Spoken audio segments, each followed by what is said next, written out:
This is to me the essence of true romance.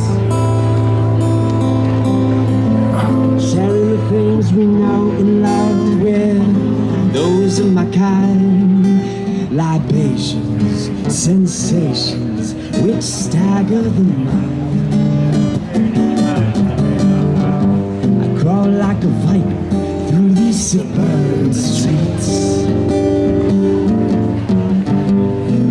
To these women, languid and bittersweet. I'll rise when the sun goes down, cover every game in town. A world of my own, I'll make it my home sweet home. Learn to work the saxophone. I'll play just what I feel, drink scotch whiskey all night long. Die behind the wheel, got a name for the winners in this world. I want a name when I lose. They call Alabama the Crimson Tide. Call me Deacon Blues, Deacon Blues.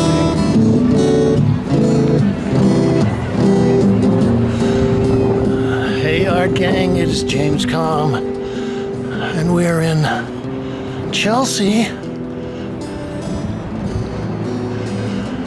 We're going to make a trip in to see a Ron Gorchov show, exploring the near / far painterly horizons of modern space. Okay, what a title. Well, we'll take a scan of the installation. Oh boy, I've actually been trying to get in and see this show for weeks. This is the night of the expanded night. Oh, this is going to be very tasty. As I approach the stand, I cry when I wrote the song. See me if I play it too long. This brother is free. I'll be who I want to. Okay, well, we'll jump into this with this piece. This is from 2016. Sir James Jean. Oil on 135 by 45 by 9. So this show was curated by Robert Storr, and I think Robert has probably known Ron for decades, and well, they both live out in Brooklyn, and I wouldn't be surprised if Robert popped into his studio down in Red Hook. This is Nausicaa, something like that, 2016, oil on linen, 98 by 78 by 12 3/4. I think my first encounter with a Ron Gorchov painting happened at Barbara Rose's Paintings of the 80s shows, Painters of the 80s, Painting of the 80s. Back in 1979 at the Gray Art Gallery, and I still have the catalog. Okay, this is a tall painting. This is 8 feet.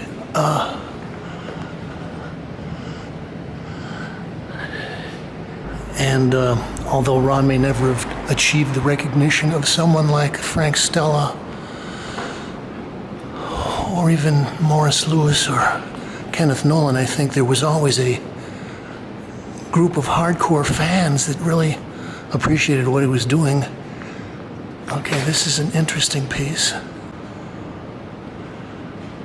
This is Hector 2038 by 50 by 7. Now, normally, you don't get a chance to see this much overpainting in a lot of Ron's works, and Yeah, this one is seriously reworked many times.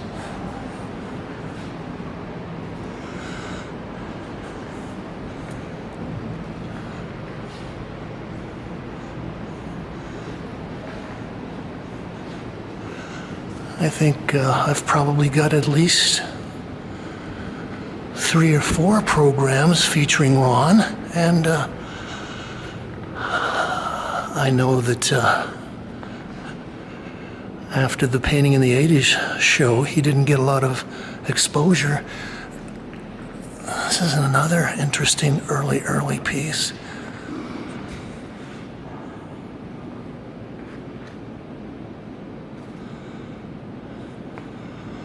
This is titled Mine. Okay, this could be the earliest piece in the show. This is 1968-69. Oil and acrylic. Oh, it's acrylic on canvas, 106 by 144. It's like 9 by 12 feet. And, well, this is kind of interesting in that although Ron has started to warp and kind of bend his surfaces, he hasn't gotten to the point where he's got round corners. So this is kind of a transitional piece. There are a lot of people that think that Ron's invention of the saddle-shaped stretcher and the kind of unique way of bending a surface is kind of gimmicky, but after you've spent a little time looking at these and thinking about them, you realize that there's something about the shape that really does encourage a different way of thinking about space, color, shape, the edge. I'm looking at this and thinking that some of this looks like spray paint.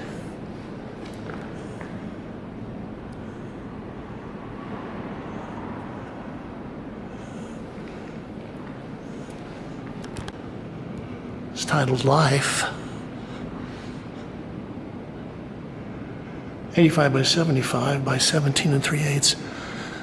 The other thing is that although there is a kind of uniform design in the saddle forms, within that mode there are a lot of various ways that he's kind of changed up the design of the stretchers. Some of them are more arched than others. Some of them are vertical and some of them are horizontal. We'll get to some pieces that are what he called stacks. So I've seen a lot of these pieces at different shows. I think he had a show at PS1. Oh gosh, this has got to be 12, 13, 14 years ago, maybe more. And so it's been interesting to see how these paintings hold up over time.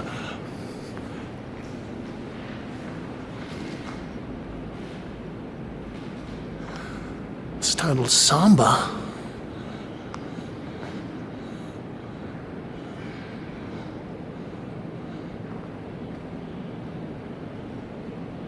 (2005).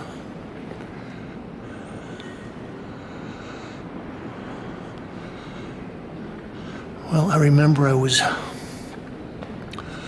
hanging around somewhere down in Soho, maybe in the late 80s, and I saw this gentleman walking down the street, and he was carrying this wooden structure, and I looked at it and I said, gee, that looks like a Ron Gorchov stretcher. And sure enough, it was Ron. He was picking up some stuff, some stretchers at his carpenter's shop, and he was talking to people on the street. So I actually, oh, here's one of the stack pieces. I always wondered about how much Ron actually, how much time he spent building and crafting the frames. You know, there's a lot of shaving, shaping, doing other things.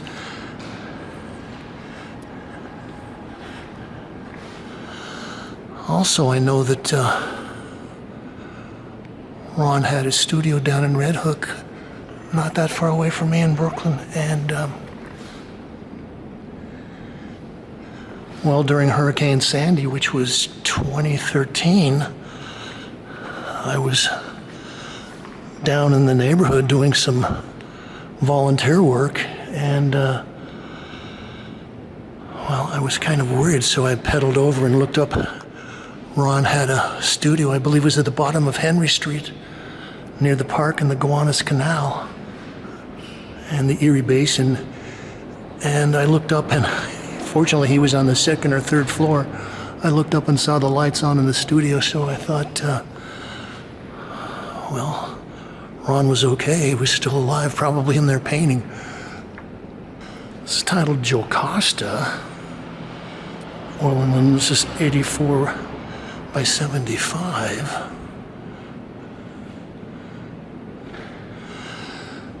Also, I was surprised by the number of paintings in the show. This is actually, I would consider this a museum quality show, not only from the great paintings, but just the number of these works. It's a very rare opportunity to see this kind of a selection. This is titled Talon 2000, oil on canvas, 51 by 67.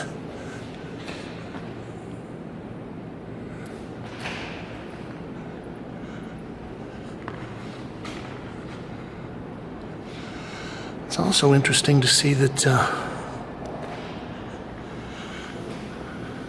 some of these pieces are on cotton duck, some of them are on linen. And, well, not only does the strange kind of saddle-shaped stretcher change your concept of space, but it also sort of brings out the whole idea of what a painting is, like a wooden structure with fabric stapled on. Here's something I don't see a lot of either, is the usually is the pencil marks.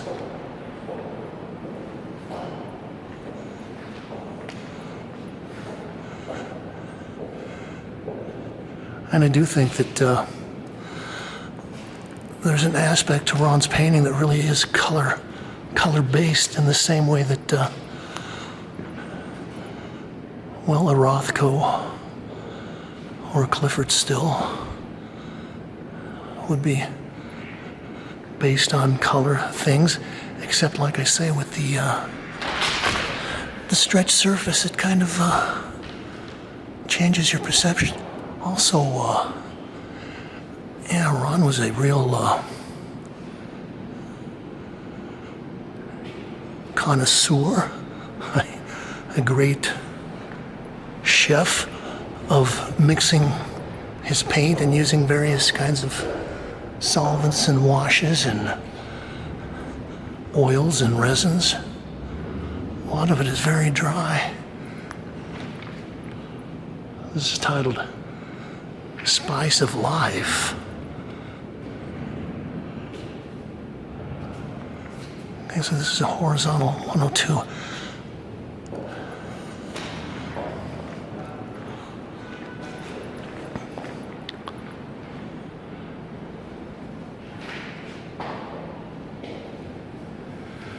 Milnides, 2018, 47 by 54.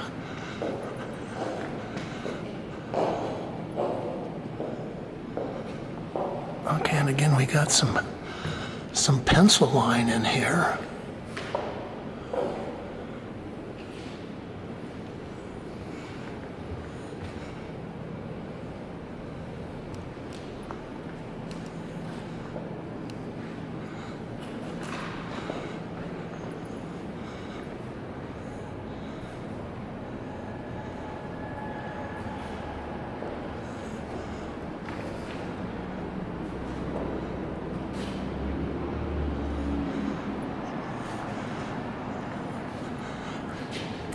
here's a big stack.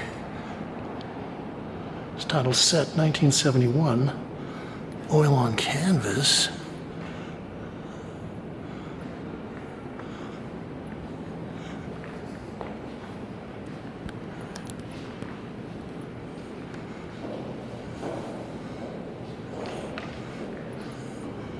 Okay, this is huge. This is 151 by 149 inches by 19 and a quarter inches.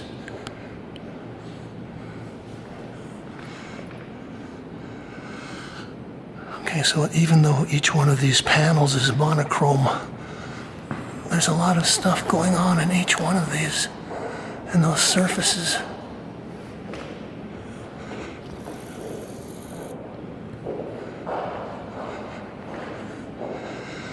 I think Vito is also probably responsible for a lot of the recognition that Ron has received in his later career.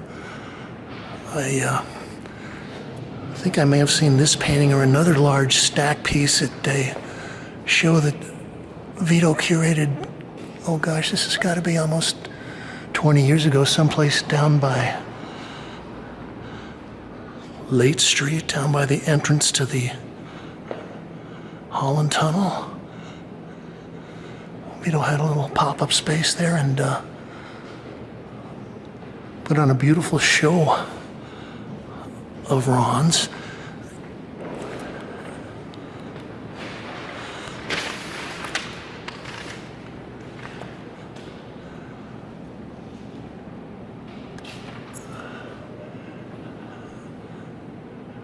Yeah, it's always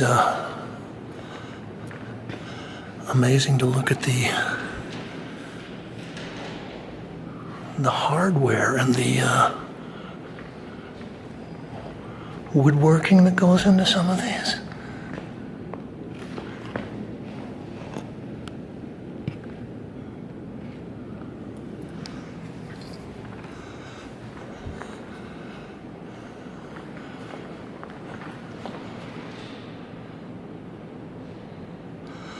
This is the Lapis Landfall, 17 by 19.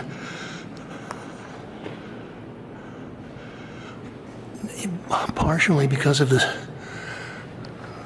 forms of the stretchers and the way they project from the wall, that just reads much bigger than a 17 by 19 inch painting. I guess maybe part of that is the way these things are curved. They're kind of suggesting that this could extend out infinitely into space.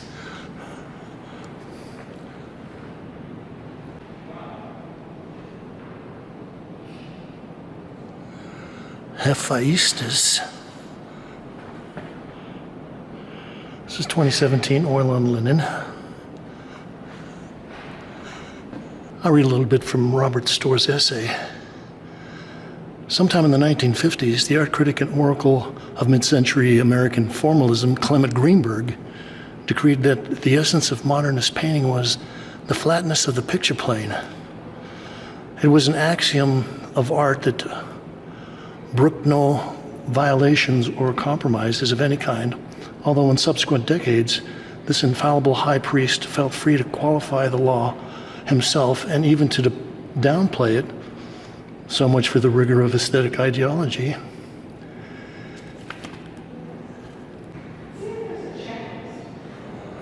This is Veronica, 2006, 78 by 70 by 12.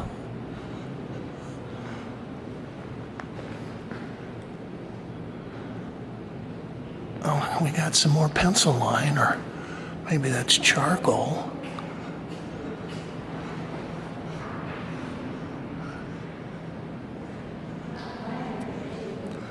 I think one of the other interesting aspects of the paintings is that because of the way that they're stretched, there's always this kind of a sense of tension.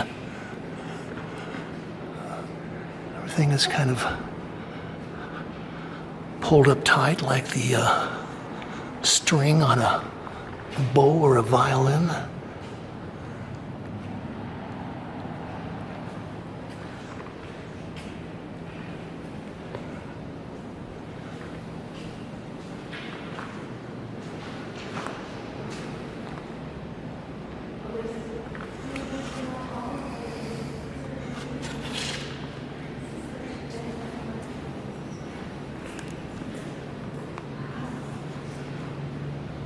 Oh gosh, well, I just yacked with Gracie Mansion and her friend here for the last 20 minutes, so we're gonna have to hurry up and move on through here.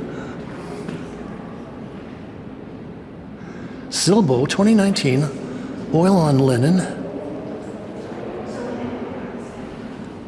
So this is one of the late pieces. I think it says that he passed away in 2022.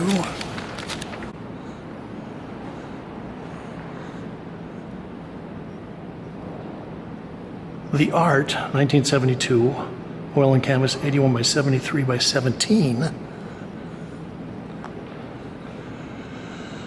Well, I've seen this painting several times, and if I'm not mistaken, I could be wrong, but I think there is a YouTube video, and Julian is talking about his collection, and I believe he's got this painting kind of in the background. I think it was in his kitchen or dining room.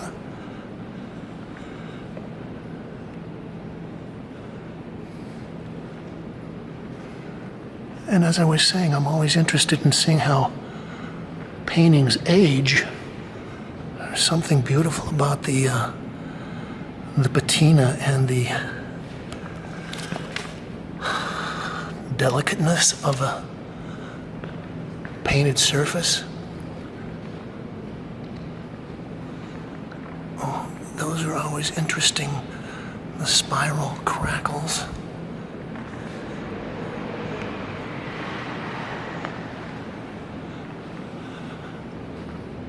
And I would say that Ron is always able to seem to kind of find some kind of a new spectrum of colors to play with. And a lot of this is very kind of dry, toned down, tinted down. It's titled Late March 2005, oil and canvas, 48 by 39.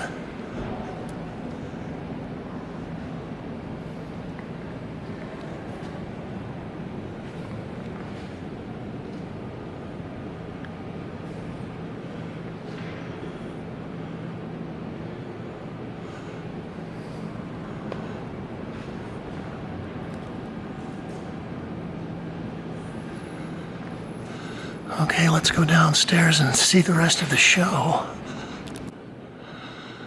Okay, so we've got a small stack, some works on paper.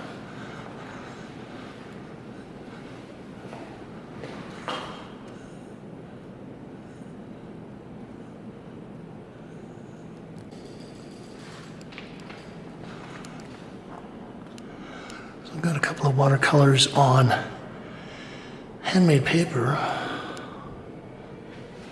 This is 15 by 12.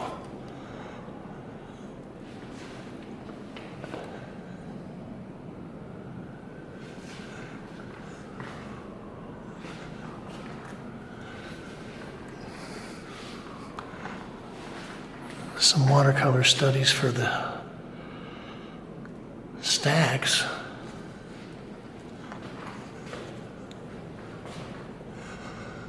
Well, you can see that Ron actually did spend a lot of time thinking about his color relationships, and even with the monochromes, you still have the problem of how you would place them into a composition. And in certain ways, it's kind of like designing a music score. You've got your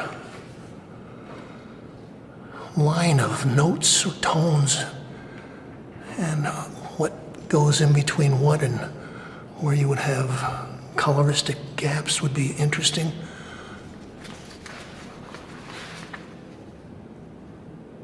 So This is about 9 by 12. Okay, I haven't seen these before.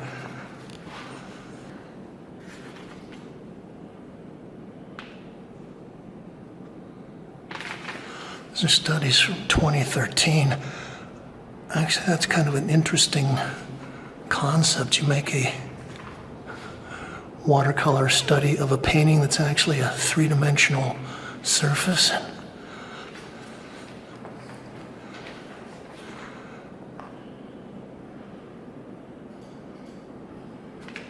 It's just titled Watercolor.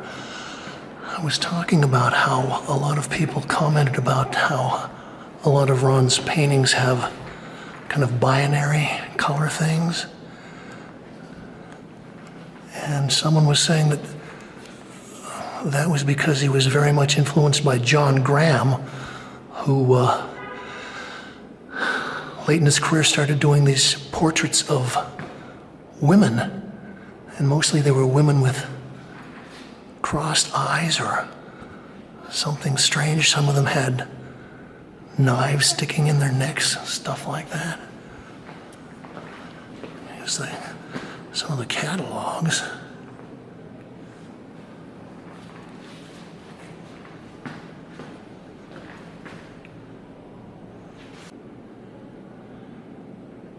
This is untitled. So I was talking about John Graham, and evidently Ron knew John Graham, and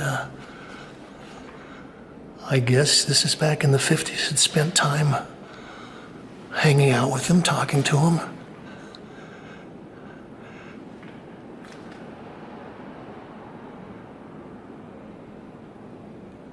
It's titled Chutnitsa, Oil and Gouache on Handmade Paper, 12 by 14. Maybe I'll splice in one of the John Graham women with the weird eyes so you can have something to compare the binary forms with.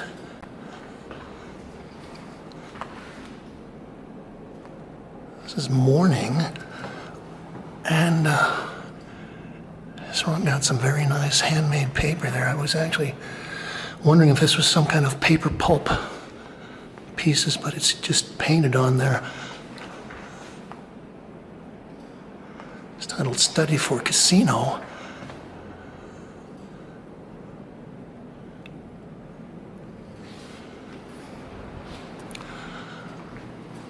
We're gonna end our visit here with Ron looking at this.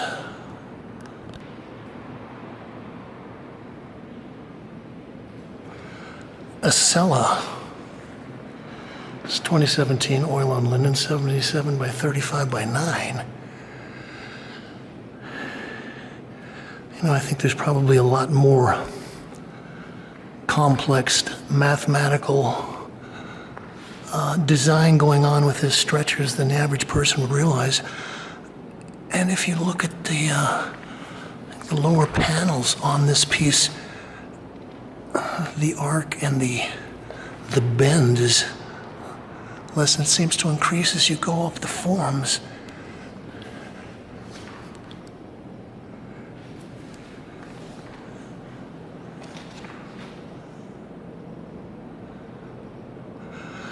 I used to bump into Ron out at the Fairway Market out in Red Hook, and sometimes would walk back towards his place, and I used to ask him the geeky painter questions about what kind of paint he was using and those kinds of things.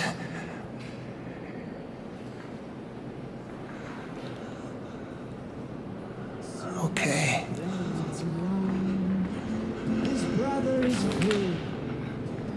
James Kalm reporting on Ron Gorchov exploring the near/far painterly horizons of modern space, curated by Robert Storr here at the Vito Schnabel Gallery. You can like this, share, link it up to all your social media sites. You can talk about it You can discuss it and you can subscribe. And you can leave your thoughts, ideas, comments, criticisms, and reviews below. I've been having trouble with YouTube again. They pulled down my Francis Picabia show. So if you're so inclined, you could send a note to YouTube to tell them to let me put art on the internet. And also say, thank you, Kate.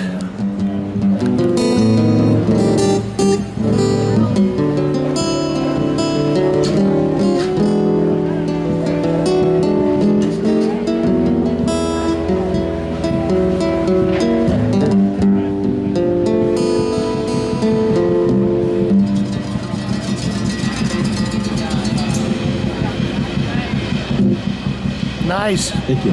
Thank you.